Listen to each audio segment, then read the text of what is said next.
예, 무역전쟁 봉합이라고 저희가 한번 얘기를 해봤는데요. 보아오 포럼이 오늘로 이제 마무리를 짓게 됩니다. 시진핑 중국 국가주석이 기조연설을 통해서 4대 조치들을 내놨죠. 개방개혁 40주년을 맞아서 관련한 내용들을 내놓은 건데, 골자들을 보면 이제 G2 무역전쟁에서 가장 첨예하게 대립됐던 내용들이 여기서 나오다 보니까, 일부에서는 이게 어떤 화해 제스처 아니냐라는 얘기들이 나오고 있습니다. 물론 그 다른 시각도 분명히 많이 있습니다만, 여기에 대해서 두 분께서는 좀 어떻게 생각하시는지 궁금해서요. 먼저 평론가님께서 한번 얘기를 해주시죠. 자, 봉합이라고 지금 이제 자막에 나와 있는데, 이게 봉합인가? 뭐 일단 단기적으로 오늘 상황을 보면 봉합은 봉합이에요. 왜냐하면 그래서 저희가 물음표를 넣었습니다. 예, 잘하셨습니다. 엊그제까지는 치킨 게임이라 그랬잖아요. 예. 엊그제까지는 이제 격돌이다. 누가 벼랑으로 떨어질 거냐? 네. 여기서 누가 살고 누가 죽을 거냐? 치킨 게임은 결국은 이제 한 명만 생존하고 나머지는 죽는 게임인데, 물러서지 않으니까 이제 마주 달리는 기관차가 부딪히기 직전이었던 거죠. 네. 그런데 말씀하신 대로 어제 포럼에서 시진핑 국가주석이 뭐 통 큰 양보를 한 거죠. 사실은 트럼프의 요구를 다 들은 겁니다. 자, 자동차 수입량 확대하겠다. 그리고 관련 관세 내리겠다. 예. 그리고 지적재산권에 대한 침해 우리가 이제 모니터링 철저하게 해서 이런 문제 해소하겠다. 예. 기술 이전 강요하지 않겠다. 자, 이제 이런 내용들이에요. 사실 트럼프의 요구가 크게 네 가지인데 다 수용을 한 겁니다. 그러면 이제 더 이상 트럼프의 요구는 문제가 될 게 없어요. 그런데 이제 여기서 트럼프 대통령의 기지를 우리가 알죠. 멈추지 않습니다. 예. 자, 정말 환영한다. 이 양보 고맙다 이렇게 네. 얘기를 합니다. 땡큐 시진핑 이게 이제 거의 헤드라인이에요. 예. 근데 그다음에 토가 있죠. 구체적인 행동으로 보여달라. 네. 그래서 이것이 이제 말만으로는 안 된다. 이제 실행되길 기대한다. 계속 이제 미국은 모니터링 할 겁니다. 예. 그런데 어쨌든 이제 중국이 한 발 물러서면서 중국도 실리를 챙겼어요. 어쨌든 국제 G2 간의 무역 전쟁에서 역시 중국이 통이 크다. 이런 이제 어떤 실리 명분을 챙겼고 예. 트럼프는 어쨌든 이게 실행까지 된다면 자국의 산업에 큰 소리 칠 수 있는 기회가 생긴 거죠. 네. 근데 저는 굉장히 재밌는 게 언론의 시각이 두 가지예요. 네. 트럼프의 방점을 둔 해석은 트럼프가 밀어붙이니까 되지 않느냐. 트럼프의 추진력이 역시 이 중국 시장을 바꾸고 있다. 예. 이런 게 있는가 하면 또 한쪽은 시진핑의 점수를 주는 쪽이에요. 예. 시진핑이 양보했으니 이망정이지 참 큰일 날 뻔했다. 트럼프는 무모하다. 이제 이런 비판이거든요. 예. 저는 이 두 가지 중에 이제 완전히 다른 시각인데 같은 현상을 보면서도 둘 다는 아닌데요. 네, 저는 그 중간 어디에 정답은 있다. 예. 중간 어딘가에 정답이 있겠죠. 왜냐하면 이게 한 개인의 캐릭터에 의해서 좌지우지되는 게 아니라 예. 국제 무역 시장의 역학관계가 작동하는 거 아닙니까? 다만 늘 우리는 우방이면서도 무서운 게 지금 아메리카 퍼스트에 계속 된통 걸리고 있으니까 예. 우리는 좀 트럼프가 또 거북한 게 사실이고 또 시진핑은 뭐 한류 완전히 해소됐다고 하는데 아직 봄바람이 중국 쪽에서 확 불어오진 않고 있어요. 예. 그 이런 문제도 지금 안심하고 이제 신뢰할 수 없는 상황이고 그래서 결국은 등거리 외교가 등거리 무역으로 연결되는 시점이라 우리나라의 입장에서만은 그 누구도 완전히 신뢰할 수 없다. 우리의 실리는 우리가 챙긴다. 이 전략이 제일 중요해 보입니다.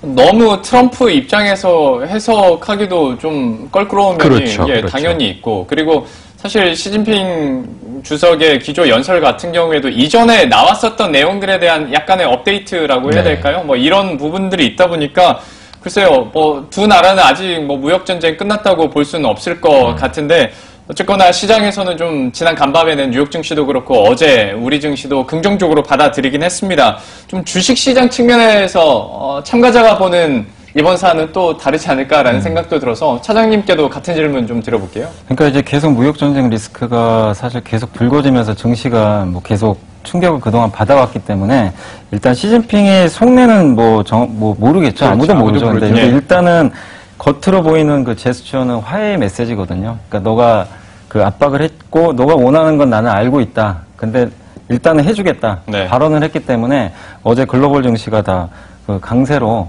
잘 마감이 됐고요. 사실 그리고 이제 시진핑 중국과 미국의 무역 전쟁을 하면 사실 이제 트럼프 입장에서도 이게 계속 가게 되면은 나중에 뭐 이 11월 달에 또 중간 선거도 있기 때문에 여러 가지 면에서 좀 악재가 될 수밖에 없어요. 그러나 중국이 더 안 좋을 수밖에 없습니다. 결국 두 나라가 이렇게 무역 전쟁 하게 되면 중국이 수출 비중이 훨씬 높거든요. GDP 대비해서. 그래서 중국이 잃을 게 훨씬 많기 때문에 일단은 그래도 그 중국 쪽에서 먼저 좀 양보를 한 게 아닌가 이렇게 보여지고 트럼프도 오늘 이제 아까 말씀하신 대로 좀 화답을 했기 때문에 그런 면에서 면에서 일단 글로벌 증시는 조금 일단 단기적으로는 이 무역 전쟁 리스크가 그래도 그동안 수면 위에서 계속 좀 이렇게 좀 노이즈가 있었는데 예. 약간은 이제 수면 아래로 좀 그 잠잠해지는 그런 그 효과들이 좀 나올 수 있기 때문에 증시에서는 좀 그래도 일단은 당분간은 좀 긍정적으로 받아들여지지 않을까 이렇게 생각하고 있습니다.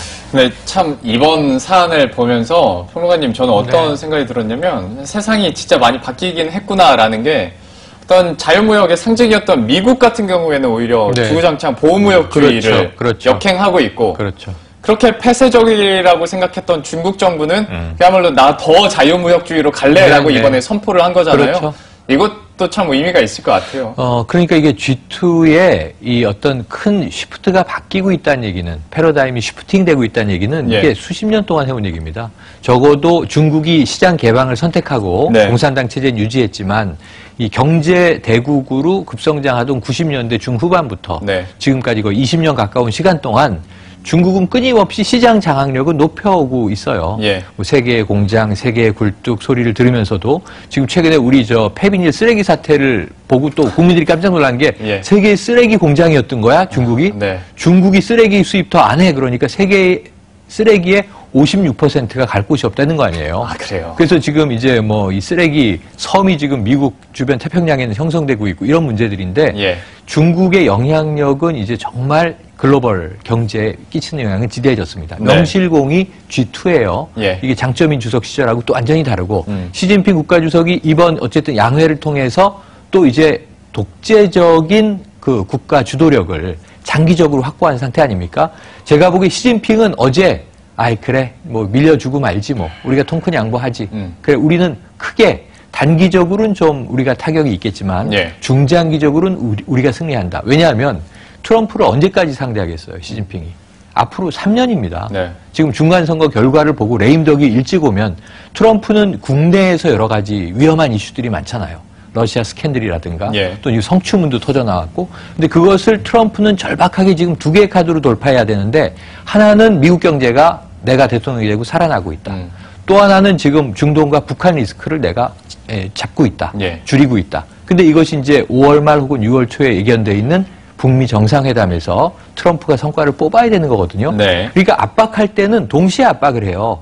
경제도 막 던져서 총질을 해가지고 전쟁처럼 보이게 만들고 또는 군사 안보적인 문제도 그렇게 하다가 예. 지금 이 시진핑한테 땡큐 시진핑 하는 시점에 김정은 위원장한테 뭐라고 얘기를 했냐면 우리는 서로 상호 존중하는 관계다 이런 얘기를 했어요. 예. 그동안의 기류와 완전히 다른 얘기를 어제 동시에 중국 쪽으로도 메시지를 날리고 북한 쪽으로도 메시지를 날린 거예요. 하룻밤 지나면 근데 원래 그러잖아요. 예. 근데 이제 문제는 뭐냐면 이 주로 구공산권 국가들의 특징은 예. 북한은 지금 세습 체제고 시진핑은 이제 앞으로 뭐 10년 이상 더 할 수 있는 기반을 구축했기 때문에 예. 트럼프는 3년짜리 상대인 거예요. 그러니까 이 비를 피하면 예. 3년 동안 비를 피하면 그다음에 또 다른 국면으로 전환될 수 있어요. 그래서 예. 저는 중국의 전략은 중장기에 있다. 지금 작은 양보에 미국이 안심해서는 안 되고 예. 우리도 그 사이에서 안심해서는 안 될 것 같습니다. 시진핑의 큰 그림은 중장기에 있다라는 말 좀 부럽습니다. 왜냐하면 우리 개인 시장 참여자들은 목표 전략이 중장기가 아니라 하루하루 그렇죠. 사는데 너무 힘든 네. 상황이라 무역 전쟁이 봉합된 것도 아니고 지금 뭐 화웨이 국면이라고는 하나 우리 시장 같은 경우에도 글쎄요 어제 오후에 다 반영을 해서 그런지 탄력 자체가 그렇게 맞아요. 크진 않단 말이죠. 시장에 대한 영향력이나 전망에 대해서는 그러면 봉합으로 봐야 됩니까? 아니면 여전히 그냥 변동성만 계속 가져가는 겁니까? 어떻습니까? 일단 저는 그래도 이게 무역 전쟁이 정말 계속 극한으로 간다고 생각은 안 하거든요. 네. 그래서 어느 정도 저는 제 의견은 이제 좀 그 봉합은 좀 돼가고 있지 않을까 저는 그렇게 보고 있는데 사실 트럼프의 그 이 거래 기술이나 이제 책에 보면 트럼프는 항상 협상을 할 때 먼저 겁을 줍니다. 예. 겁을 주고 나서 이제 원하는 걸 얻거든요. 네. 그런 스타일을 취하기 때문에 항상 보면은 이제 그런 식의 이번에 무역 전쟁도 마찬가지죠. 먼저 중국에 겁을 준 거죠. 겁을 주고 경고를 했고 사실 보면은 이번에 이제 그 어떤 관세를 매긴 이 대상도 보면은 사실 중국이 굉장히 좀 강점이 있고 미국이 약한 부분에 대해서 관세를 매겼으면 우리가 좀 더 이게 좀 현실성이 있다고 봐야 되는데 사실 중국에 대한 관세 대상 품목이 주로 뭐냐면 뭐 선진 IT라든가 로봇이라든가 항공기, 뭐 신재생 자동차 오히려 미국이 강점 있는 분야거든요. 예. 그리고 미국이 올해 약한 고리들 뭐 휴대폰이나 노트북 이런 거는 관세가 굉장히 좀 낮은 상태예요. 그러니까 이런 거 보면은 실제적으로는 뭐 무역 전쟁을 해서 뭘 어떻게 하겠다보다는 경고성 멘트로 예. 일단은 먼저 보여준 거죠. 우리 이렇게 하겠다. 그런 좀 경고성 의미로 좀 받아들이시면 좋겠고 또 실제 이게 슈퍼 이제 301조라고 하는데 이게 실제 관세 부과까지는 기간이 뭐 일단 유예 기간이 한 180일까지는 남아 있다고 합니다. 이게 예. 협상을 통해 가지고 충분히 또 그 안에 180이면 굉장히 긴 시간이잖아요. 그 안에 또 해결을 충분히 할 수 있기 때문에 지금 저는 물론 이게 봉합이 안 되고 또 극한으로 나중에 갈 수는 있겠지만 지금 상황에서 우리가 그걸 걱정하기보다는 이제 어느 정도 지금 그 좋은 쪽으로 제스처들이 나왔기 때문에 일단은 좀 기대감을 가지고 향후에 좀 좋아지는 쪽으로 좀 그 긍정적인 관점을 유지할 필요가 있지 않을까 이렇게 보고 있습니다. 트럼프 입장에서 생각을 해도 무역전쟁 지금까지 주구장창 해왔는데 정작 자기 지지율은 그렇게 많이 안 올라가는 걸 확인했을 테고 지난 취임 후 1년간의 유일한 자랑이 뉴욕 증시 많이 올라간 건데 그거를 포기하진 않을 거다. 어떻게든 잡아주지 않을까라는 생각도 함께 들어봅니다. 좀 봉합 국면일 수 있다라는 긍정적인 전망도 나온 만큼 또 시장이 다시 한번 어깨와 기지개를 펴기를 한번 기대해 보도록 하겠습니다. 지금까지 최영일 경제시사평론가 이베스트 투자증권의 염승환 차장과 함께했습니다. 오늘 말씀 고맙습니다. 고맙습니다. 예, 심층 토크 이렇게 마무리 짓고요. 현재 들어오고 있는 뉴스들은 또 어떤 게 있는지 이슈 파노라마 통해서 함께 확인하고 오겠습니다.